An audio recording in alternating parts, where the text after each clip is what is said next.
No, no, no, no.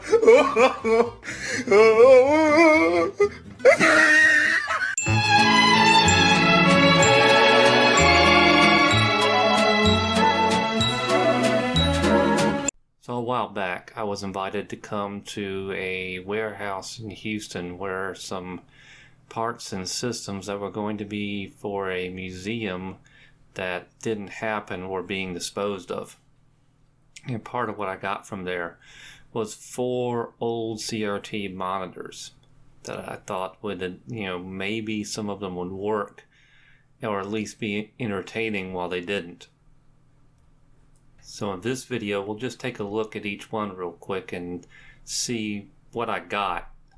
Later, we'll go into some repairs on some of them and maybe even get a couple of them fully working again.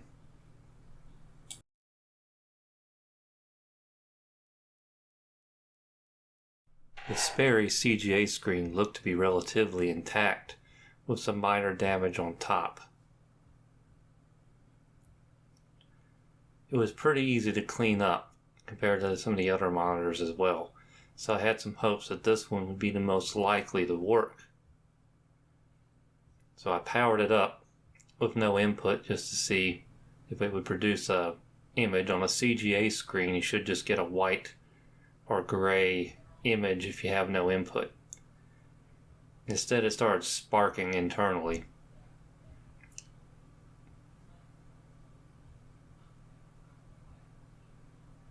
I used a power strip to power it on and off, and on a second try we got an image on the screen.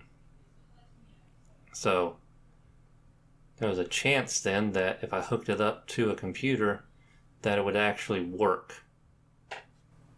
Plugging it into a Tandy 1000, I got no image even though the screen raster worked, and then it stopped. There was one of those clicks like it arced inside, and I quickly shut it off. This was the last time I actually got a picture on the screen at all, and ever since then all I've gotten is just some arcing and little flashes. So something's gone wrong in the high voltage, or maybe in like the tube itself. I'll have to take it apart later and see if there's anything we can do for it.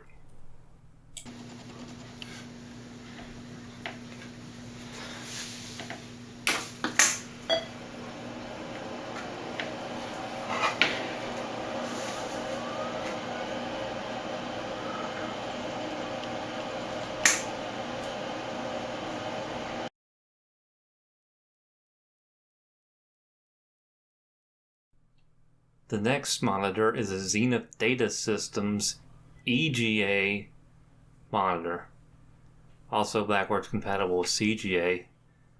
EGA monitors are pretty rare nowadays because they were an expensive option that not a lot of users picked up on and was relatively quickly superseded by VGA.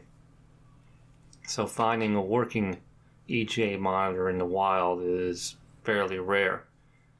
This one was not in so good a shape when I got it. Obviously it was very filthy. It was smeared with mud, I guess. Hopefully that was mud. And so it took me a little bit of time. I did a quick cleaning, cleaned the glass with some glass cleaner. Give it just a cursory wipe down on all sides to make it less disgusting. And then gave it a test run.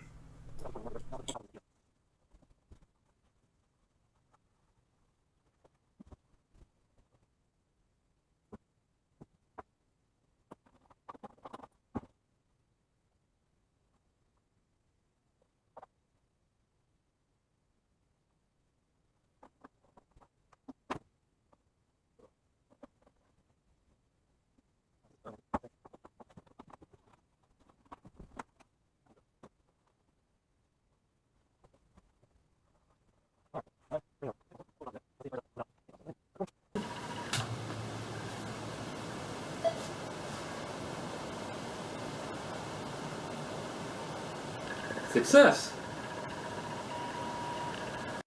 The monitor worked successfully on the first try, producing a good image with all the colors in the right places and no clear problems. A couple of things that might need some adjustment, but overall it looked like it was going to be a really good monitor without a whole lot of effort. So I counted it as a success and set it aside as a working monitor and didn't think anything of using it the next time I needed one for that type of screen. And since I'd already tested it, I didn't think I needed to film it or anything because nothing was going to happen, right?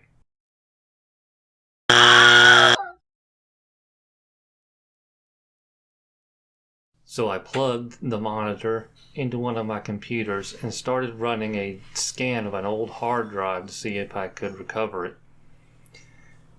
While that was going on, I went into another room and was minding my own business when I smelled the telltale, unmistakable stench of a burning filter capacitor. I ran into the room and shut it off, and the monitor was still running while blowing out smoke. You can't see or smell the smoke, but believe me, it was definitely there and smelled up the entire house for hours.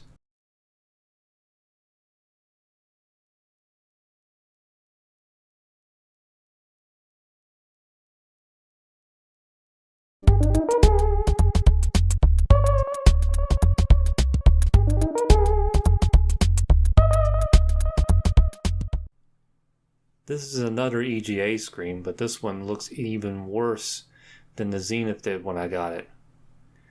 It's filthy, not only with dirt, but with some kind of caked on goo. It's massively yellow and had a big X written on the marker, which I assumed meant that it had been tested at some point in the deep past and found to be defective. I'm not sure why it was being held as a museum piece, but it certainly looked like it was ready for the dumpster.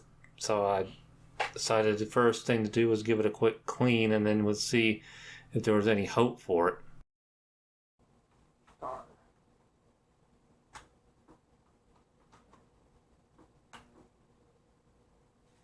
was the plug. Okay.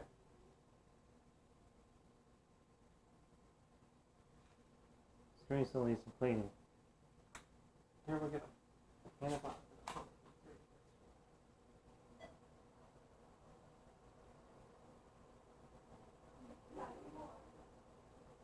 It worked. It's fuzzy. It worked. It wasn't perfect. The screen seemed a bit fuzzy. The colors weren't quite exactly right, though all the color guns were present. And a number of the adjustment knobs didn't work properly. But none of these things were major deal killers. They're all things that could be cleaned or fixed. So I put this one in the category of working monitors, which was a big surprise. The next thing I did with it was to attempt some low effort, what we call retrobriting, which is basically de-yellowing the plastic. I used a hot sunny day out here in Texas along with a spray bottle of hydrogen peroxide and just set it outside in the hot sun and sprayed it down every so often to keep the exterior case moistened with hydrogen peroxide and let it react.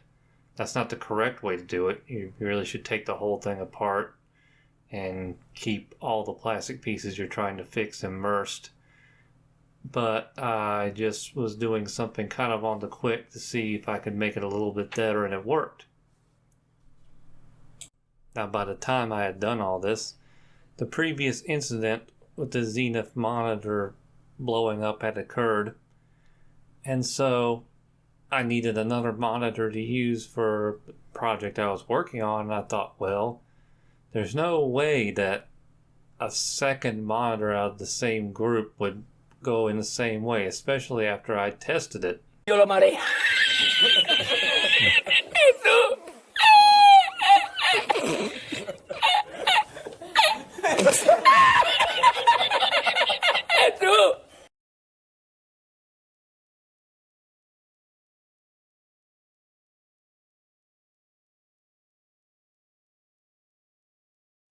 The last monitor is an NEC Multi-Sync 2. The NEC Multi-Sync series of monitors are considered to be fairly special for their time period. As the name implies, they can synchronize to all sorts of different inputs. Back when these came out, it was standard for one model of monitor to only work with one kind of computer or one kind of video card. But the multi-sync monitor could synchronize to whatever input you threw at it. That kind of functionality has been standard in computer and TV screens for years now, but it was a very big deal when this came out. This one, however, it doesn't do much now. It's clearly taken some impacts. It was also filthy, as was all the others. The base is missing its bottom half, and the power switch sticks in the on position, which doesn't matter. Trying to power it up, it powers up for almost a whole second and then powers itself back off. This indicates some sort of problem in the power supply section.